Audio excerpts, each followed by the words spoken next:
Hello all. నేను మీ Rachana Srungavarapu. Welcome to federal Telangana.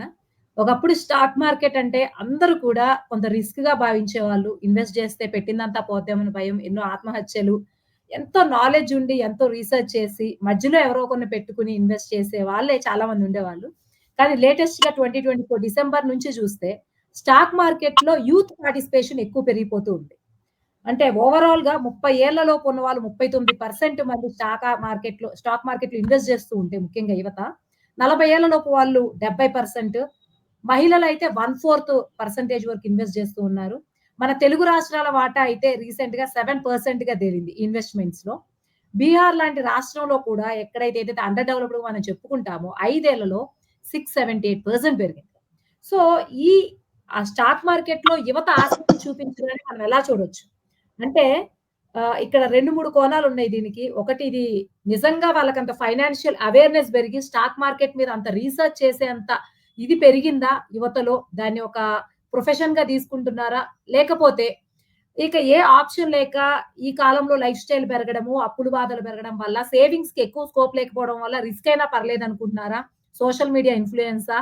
So, ఈ పరిణామ క్రమాన్ని ఎలా చూడొచ్చు అనే విషయాల గురించి మనతో మాట్లాడడానికి ఇద్దరు గెస్ట్‌లున్నారు. ఒకరు Kurapati Venkatanarayana garu, senior political analyst అలాగే రిటైర్డ్ ఎకనామిక్ ప్రొఫెసర్. ఇకపోతే Rajendra Prasad Mikkilineni garu, SEBI registered research analyst, investment consultant.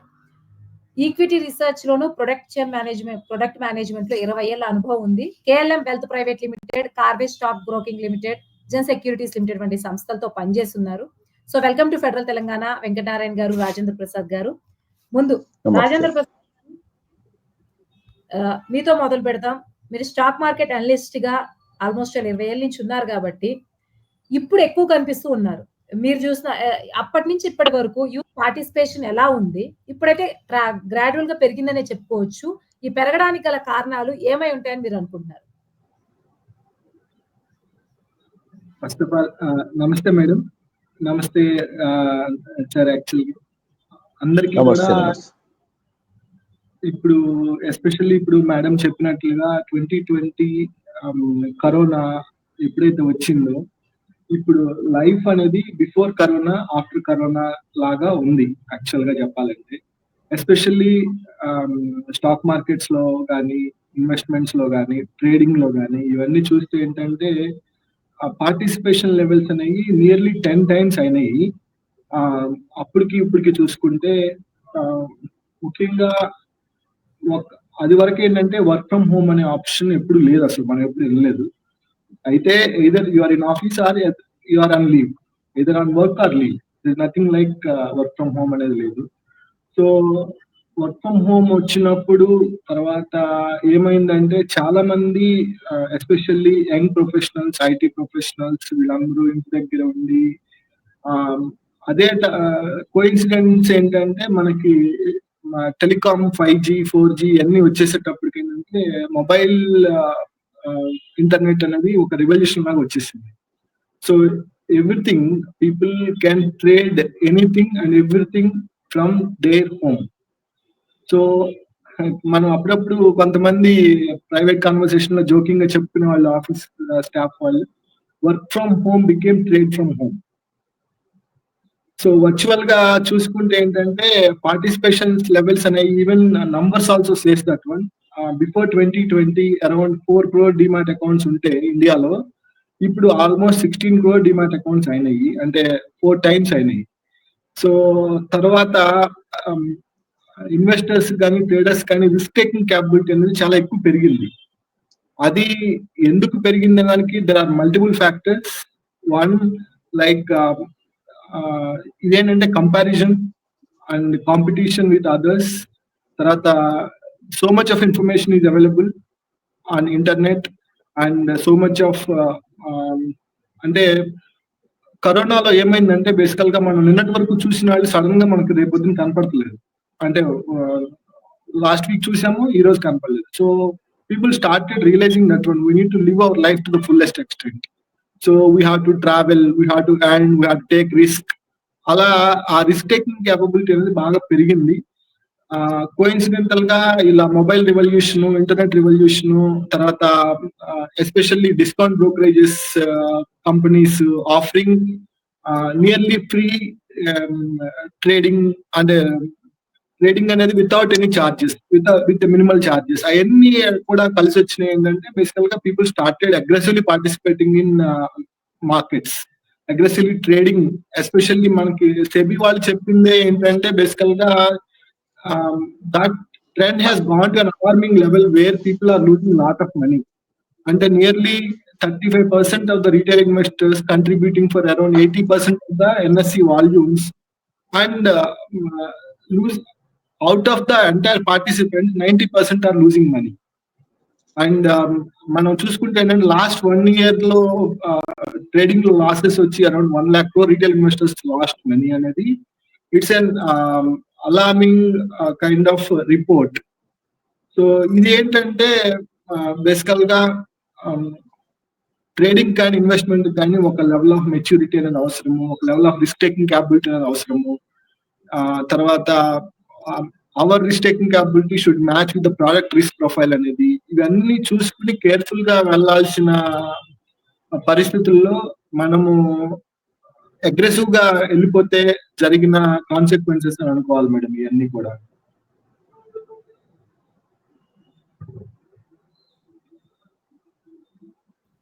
Thank you Rajendra Prasad గారు.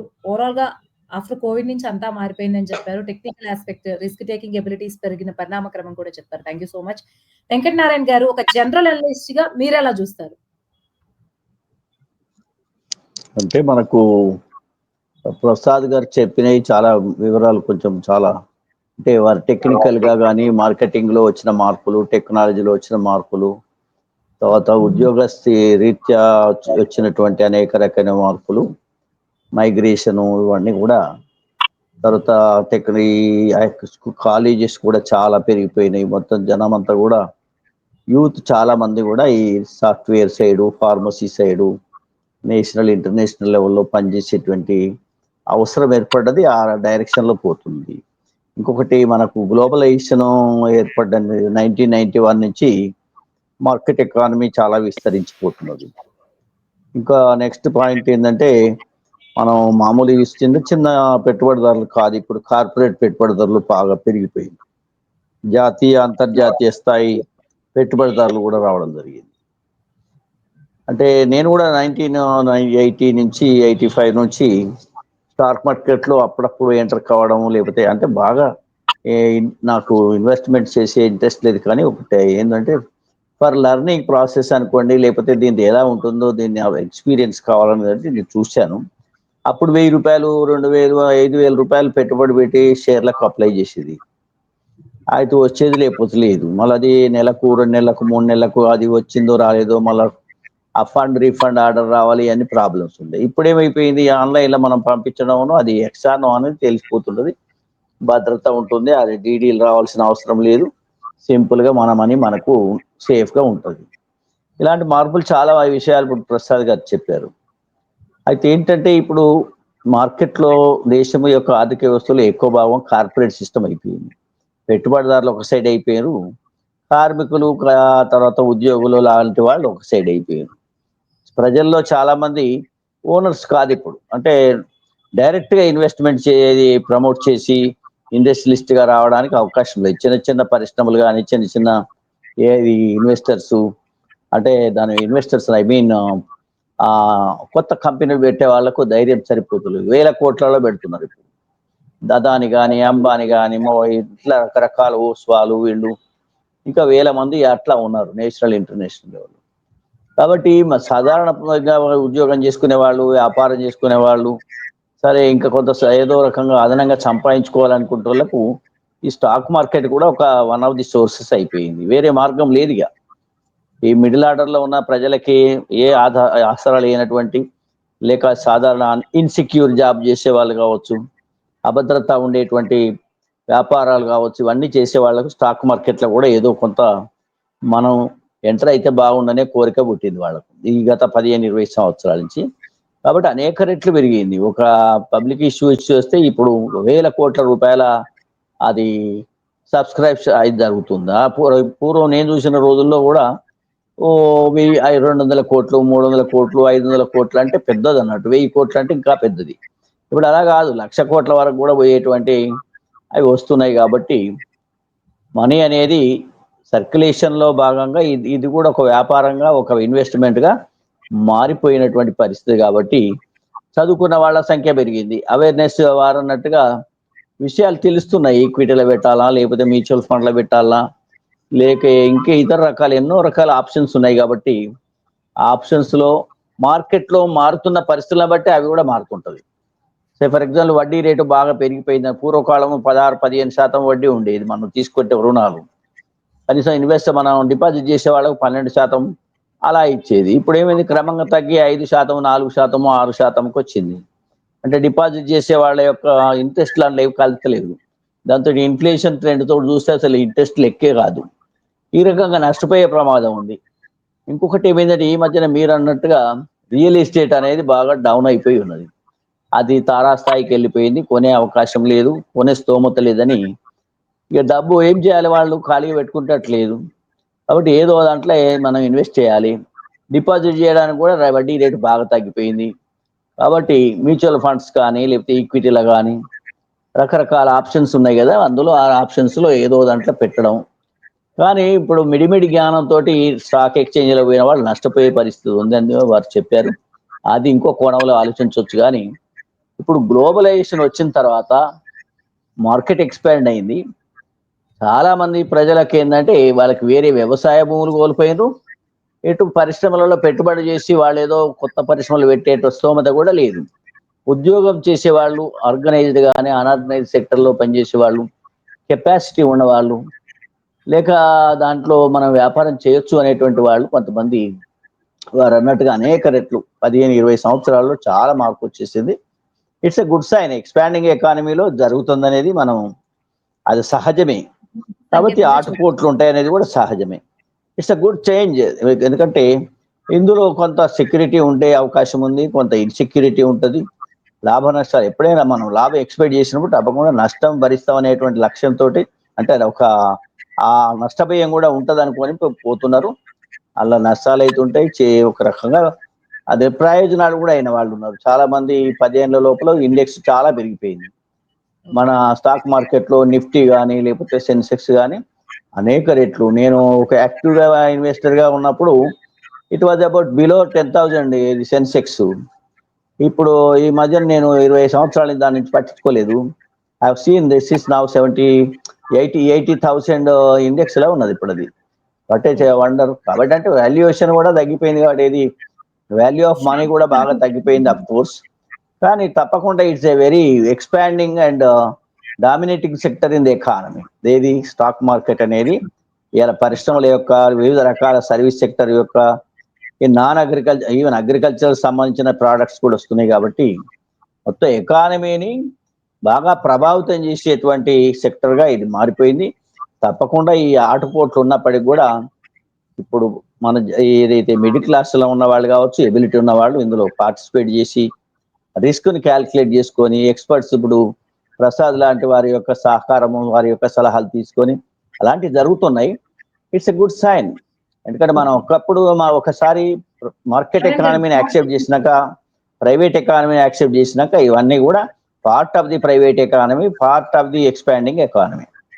Okay, thank you Narayana garu. Rajendra Prasad గారు మీరు చెప్పండి. మీరే చెప్పారు గత కొన్నేళ్ళలో 4 crores ఉండేవి 16 crores అయ్యాయి డిమాట్ అకౌంట్స్. 4 times 4లో ఇంక్రీజ్ అయ్యాయని. మరి ఎవరైతే యూత్ ఇన్వెస్ట్ చేస్తున్నారో వాళ్ళ ప్రాఫిట్ షేర్ కూడా ఆ రేంజ్ లోనే ఉందా? అంతే అంటే మీరు ఆ రిపోర్ట్స్ కూడా చూస్తూ ఉంటారు కాబట్టి, ఇన్వెస్టర్స్ పెరగడం వేరు, పెరిగి లాభపడడం వేరు. ఆ రెండు పరిణామాలకి తేడా ఉంది. ఒక డెస్పరేషన్ లో చేసిన దానికి, ఒక క్యాలిక్యులేటెడ్ మూవ్ కి, మీరు అన్నట్టు రిస్క్ టేకింగ్ కి తేడా ఉంది కాబట్టి ఆ యాంగిల్లో ఎలా చూడొచ్చు నెంబర్ వర్సెస్ ప్రాఫిట్ షేర్ తీసుకుంటే? అంటే ఇది ఎలా వస్తుందంటే మేడం, యాక్చువల్ గా ఇందాక ఇప్పుడు సార్ చెప్పినట్లుగా స్టాక్ మార్కెట్స్ వైబ్రెంట్ ఎకానమీని రిఫ్లెక్ట్ చేస్తుంది. అంటే vibrant stock market is reflecting a vibrant economy. So మనకి ఇందాక చెప్పుకున్నది one side of the coin అయితే, రెండో సైడ్ ఆఫ్ ద కాయిన్ ఏంటంటే, it's like any economy, any thriving economy needs vibrant stock market also. దానికి how do we approach the stock market అనేది it matters a lot. ఇప్పుడు we can approach the market as an investor, we can approach the market as a trader, or we can approach the market as a speculator. So which side మనము ఎలా approach అవుతున్నాం దాన్ని బట్టి ఆ results కానీ లేకపోతే ఆ రిస్క్ కానీ అలా ప్యాన్ అవుట్ అవుతాయి మనకి. So if you're approaching that one as an investor, అంటే ఇన్వెస్టర్ ఏంటి బేసికల్ గా, సో సార్ చెప్పినట్లుగా ఇప్పుడు ఎనీ పర్సన్, అంటే any salaried employee or a business person who is having surplus, అంటే మనకి ప్రతి నెల కానీ ప్రతి సంవత్సరం కానీ మనకి సర్ప్లస్ అనే డబ్బులు ఉంటాయి కదా, ఉన్నట్టు ఎక్కడ పెట్టుకోవాలనే దాన్ని చూసుకుంటే ఇప్పుడు బ్యాంక్ డిపాజిట్ లో ఇంట్రెస్ట్ రేట్ తగ్గిపోయినాయి, లేకపోతే రియల్ ఎస్టేట్ అనేది became a big ticket game, big money game అయిపోయింది. సో మనకి ఆ మనీ ఉన్నప్పుడు ఏంటంటే దాన్ని ఎక్కడ పెట్టాలనుకున్నప్పటికీ ఏంటంటే it will channelise that one, like stock market channelise the savings into productive economy, అంటే ప్రొడక్టివ్ యాక్టివిటీ. ఎవరైనా ఇప్పుడు ఎంటర్ప్రెన్యూర్ కొత్త ఐడియాతో బిజినెస్ స్టార్ట్ చేసి పబ్లిక్ ఇష్యూకి వస్తే నౌడేస్ ఐపీఓస్ అన్ని కూడా మల్టిపుల్ టైమ్స్ ఓవర్ సబ్స్క్రైబ్ అవుతున్నాయి. ఎందుకంటే it's backed by so much of investors, retail, HNI, corporate అందరూ కూడా ఏంటంటే they are putting money in to the market. So ఇందాక అనుకున్నట్లుగా మనము చూస్తే ఏంటంటే నిఫ్టీ వచ్చేసి around 2000 odd level last 20 years లో అరౌండ్ 2000 నుంచి ఇప్పుడు మనకి అరౌండ్ 28,000 వరకు వచ్చేసింది. సో అంటే అంత multiple times of wealth was created in the market. Wealth ఎవరు క్రియేట్ అవుతుంది? హూ హ్యాస్ పేషెన్స్, ఎవరికైతే ఓర్పు ఎక్కువ ఉందో, తర్వాత ఎవరైతే మంచి ఐడియాస్ ని సెలెక్ట్ చేసి ఆ ఐడియాస్ లో ఇన్వెస్ట్మెంట్ పెట్టి ఓర్పు ఉన్న వాళ్ళకే లాభాలు వస్తున్నాయి. అది కాకుండా who are impatient and who are like, ఇప్పుడు ఎలా ఉంటుందంటేనండి ప్రతి రిస్క్ రివార్డ్ పాయింట్ లో ఒక ప్రోడక్ట్ ఉంటుంది. మన రిస్క్ రివార్డ్ పాయింట్ దాటి మనం వేరే రిస్క్ రివార్డ్ లోకి వెళ్ళిపోయాము అంటే ఏంటంటే whether it's suitable or not అనేది మనమే ఆలోచించుకోవాలి. తర్వాత ఇప్పుడు ఎంత రిటర్న్ ఎక్స్పెక్ట్ చేస్తున్నాం అనే దాన్ని బట్టి knowingly we're exposing our self, అంటే మనం అంత రిస్క్ కూడా ఎక్స్పోజ్ అయిపోతాం. ఇప్పుడు అది వరకు ఏంటంటే స్టాక్ మార్కెట్ అంటే అందరూ భయాలు ఉండే, అందరికి మార్కెట్ లో డబ్బులు పెడితే ఇట్స్ కైండ్ ఆఫ్ పోతాయి అనేది, లేకపోతే గ్యాంబ్లింగ్ అనేది, లేకపోతే చట్ట, రకరకాల పేర్లతో చెప్పేవాళ్ళు మార్కెట్ ని.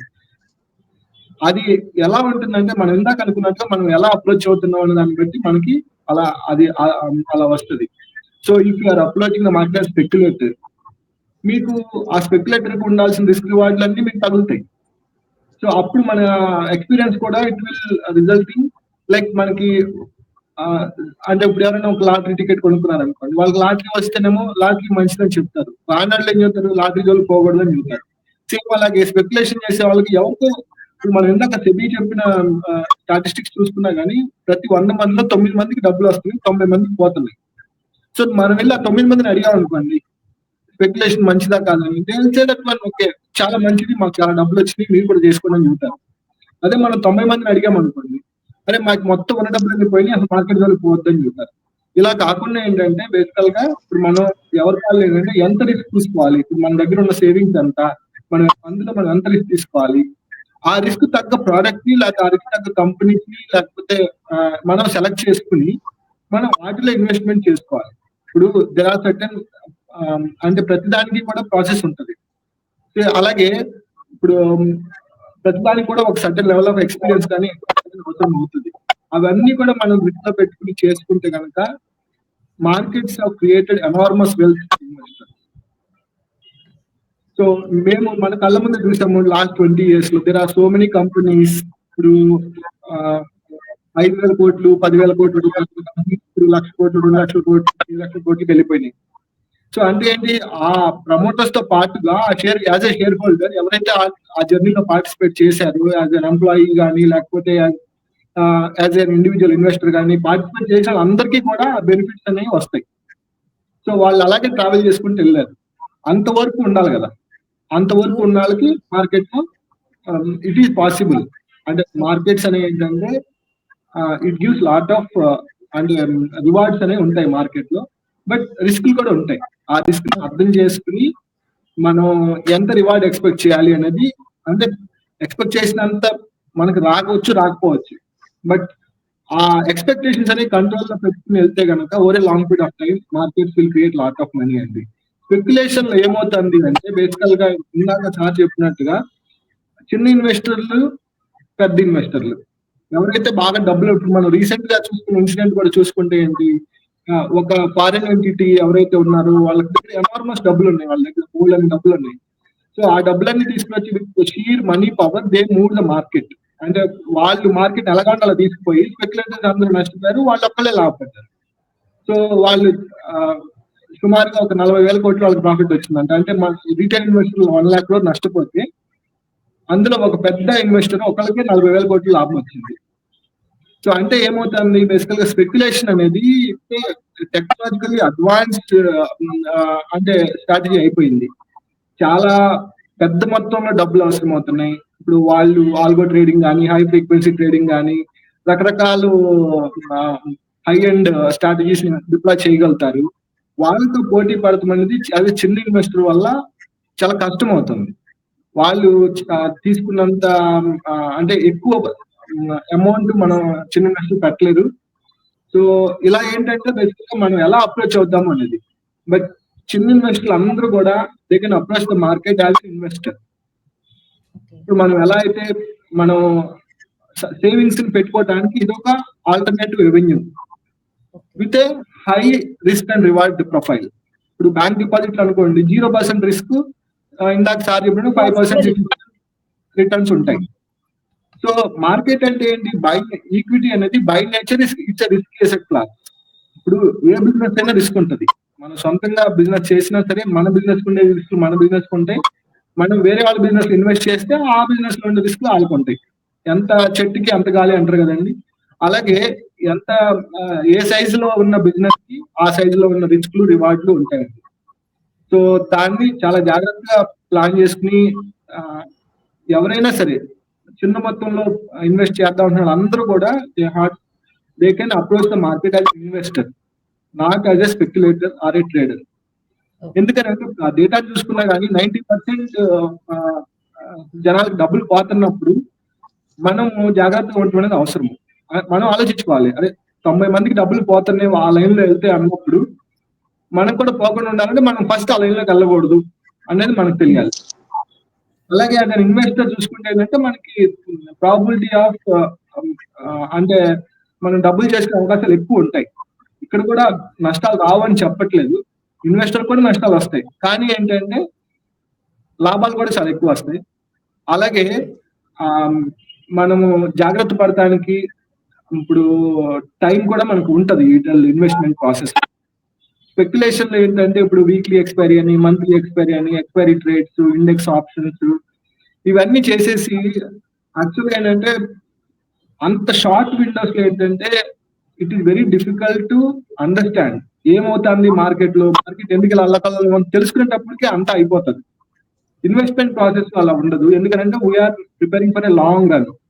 సో ఇంత లాంగ్ రన్ లో ఉండేటప్పుడు ఏమంటుందంటే మనకి మనం మ్యూచువల్ ఫండ్స్ లో పెట్టినా లేకపోతే డైరెక్ట్ స్టాక్స్ లో పెట్టుకున్నా మనం రోజువారీ న్యూస్ చూసుకుంటాం. మనం పెట్టిన వాటిని మనం కూడా మానిటర్ చేసుకోవాలి. అది మన రెస్పాన్సిబిలిటీ యాజ్ ఎ ఇన్వెస్టర్. ఇప్పుడు మనం ఒక కంపెనీలో మన సొంత బిజినెస్ లో మనం ఇన్వెస్ట్మెంట్ ఎలా పెడితే మనం ఎలా మానిటర్ చేసుకుంటామో అలాగే మనం వేరే వాళ్ళ దగ్గర వేరే కంపెనీలో షేర్లు కొనుక్కున్నా మనం కూడా ఆ కంపెనీ మనం as co owner as a part owner లాగా మనం కూడా మానిటర్ చేసుకుంటూ ఉండాలి. ఆ బిజినెస్ లో వచ్చే న్యూస్ ఏంటి, ఆ కంపెనీలో జరుగుతున్న సంఘటనలు ఏంటి, ఆ మేనేజ్మెంట్ మంచిదా కాదా, అలాగే వాళ్ళ కాంపిటీషన్ ఎలా ఉంది, అలాగే ఇప్పుడు now it's entire thing is a global economy. అక్కడ ట్రంప్ పొద్దున్నే లేచి ఏం మాట్లాడుతున్నాడు దాన్ని బట్టి ఇక్కడ కంపెనీస్ కి బిజినెస్ ఆపర్చునిటీస్ రావచ్చు పోవచ్చు. సో అలా అన్ని చూసుకుంటా ఉండి జాగ్రత్తగా చేసుకుంటా ఉంటే ఇన్వెస్టర్స్ అనేది it's journey will be like very much rewarding journey అండి. Thank you so much. చాలా డీటెయిల్ ఇన్ఫర్మేషన్ ఇచ్చారు.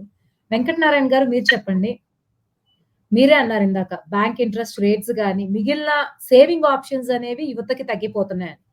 కానీ ఇంకో పక్క రాజేంద్ర ప్రసాద్ గారు కూడా చెప్పారు 90 పీపుల్ కి అది లాస్ వచ్చే అవకాశం ఉండయి. ఎందుకంటే ఎంతో క్యాలిక్యులేటెడ్ గా మరీ ఎక్కువ రిస్క్ సేఫ్ క్యాలిక్యులేటెడ్ గా వెళ్లే వారికే stock market is the best option అని ఆయన చెప్పిన దాన్ని బట్టి ఒక క్లారిటీ వచ్చింది. కాబట్టి ఈ నేపథ్యంలో యూత్ కేవలం స్టాక్ మార్కెట్‌నే ఒక ఇన్‌కమ్ పెంచుకునే మార్గంగా చూడాలా? లేకపోతే ఇంకా సేవింగ్ ఆప్షన్స్‌గా మిగిలినవి ఏవైనా సరే ఉంచుకోవడం మంచిదనుకుంటున్నారా? స్టాక్ మార్కెట్‌కే ఫుల్‌గా కాన్సంట్రేట్ చేయడం బెటర్ అనుకుంటున్నారా?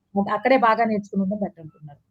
ఏది బెటర్ ఆప్షన్? ఇప్పుడు యువతకు ఒక్కటని కాదు కానీ డిఫరెంట్ ఆప్షన్స్‌ను వాళ్ళు మార్కెట్ ట్రెండ్‌ని బట్టి దాని perspective, future long term and short term perspective ఎలా ఉంది?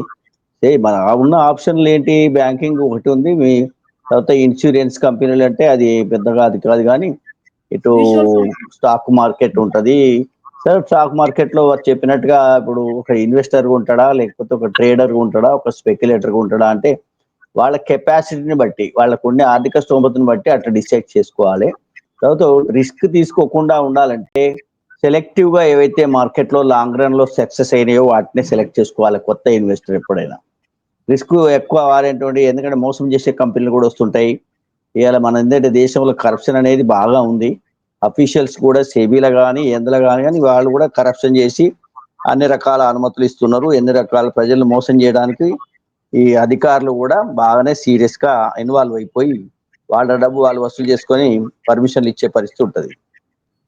కాబట్టి ఇన్వెస్టర్స్ కొత్తగా ఎంటర్ అయిన గాని, లేదా స్మాల్ ఇన్వెస్టర్స్ కానీ వాళ్ళు ఈ స్టాక్ మార్కెట్‌లో అన్ని స్టడీ చేసి ఒక లాంగ్ టర్మ్‌లో ఏదైతే హిస్టరీ దాని యొక్క ఎకనామిక్ హిస్టరీ, దాని మేనేజ్మెంట్ హిస్టరీ, దాని తర్వాత కంపెనీలు ఎన్ని ఎక్స్‌పాండ్ చేసిండ్రు, ఎన్ని సక్సెస్ అయినాయి అన్ని స్టడీ చేసి ఎంటర్ కావాలి.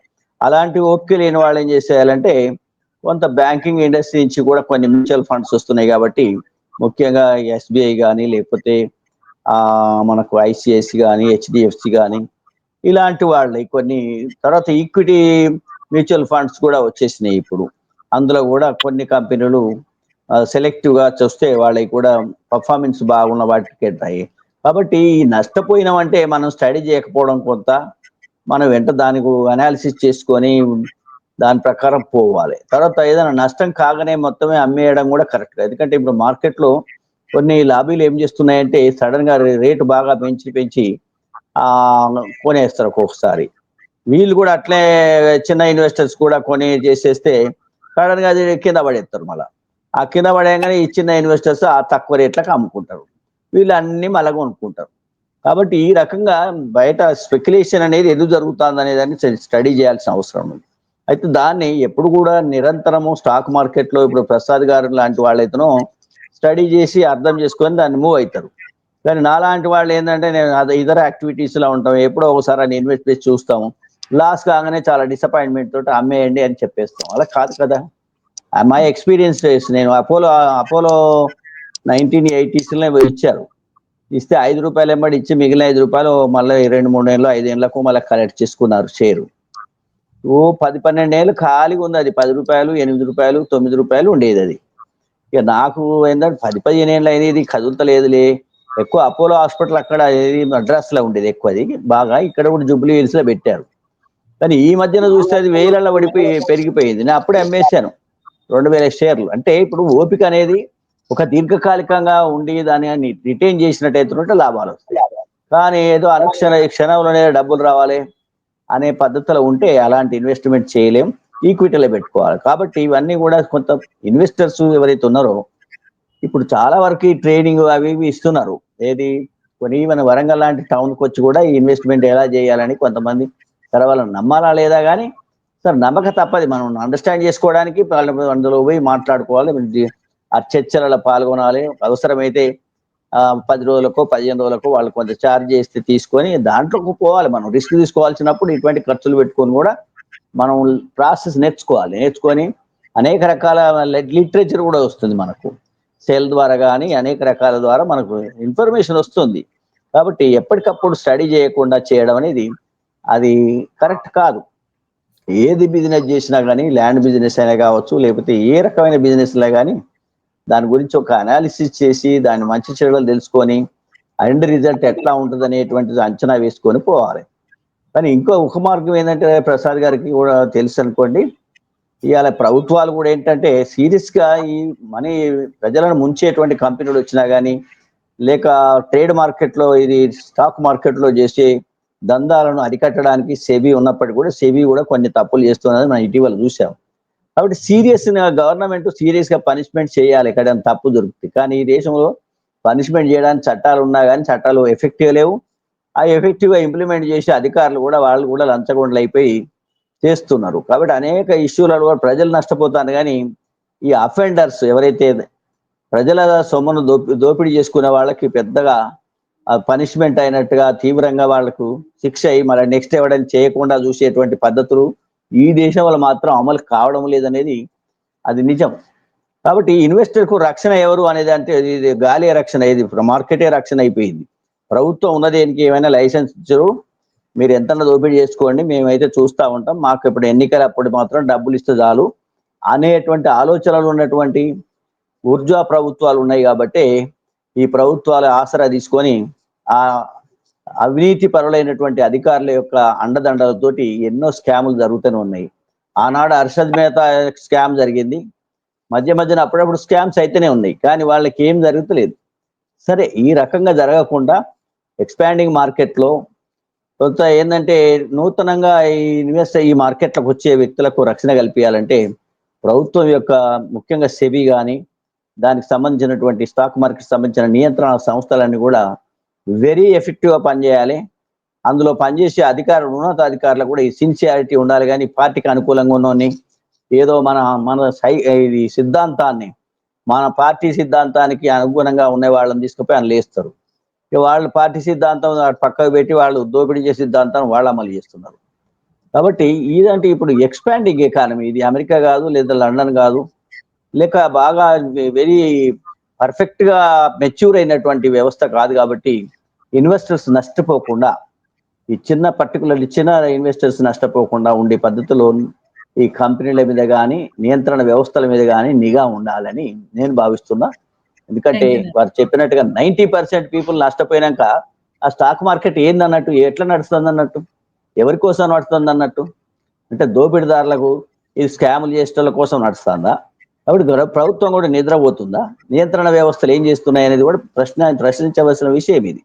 ఎందుకంటే నమ్మకం కోల్పోయినాక మార్కెట్ ఎట్లా మళ్ళీ ముందుకు పోతుంది? ఒకసారి వచ్చిన అవకాశాన్ని ఏదో మిస్యూజ్ చేసి అవకాశం యూజ్ చేసుకొని మరి ప్రజలను ముంచితే మళ్ళీ మార్కెట్ చిరకాలం అది ఎదగదు కదా. కాబట్టి ఈ ఎదుగుతున్నటువంటి ఆర్థిక వ్యవస్థలో, ఎక్స్పాండ్ అయిన ఆర్థిక వ్యవస్థలో తప్పకుండా ప్రభుత్వాలు చాలా సీరియస్ గా పనిచేయాలి.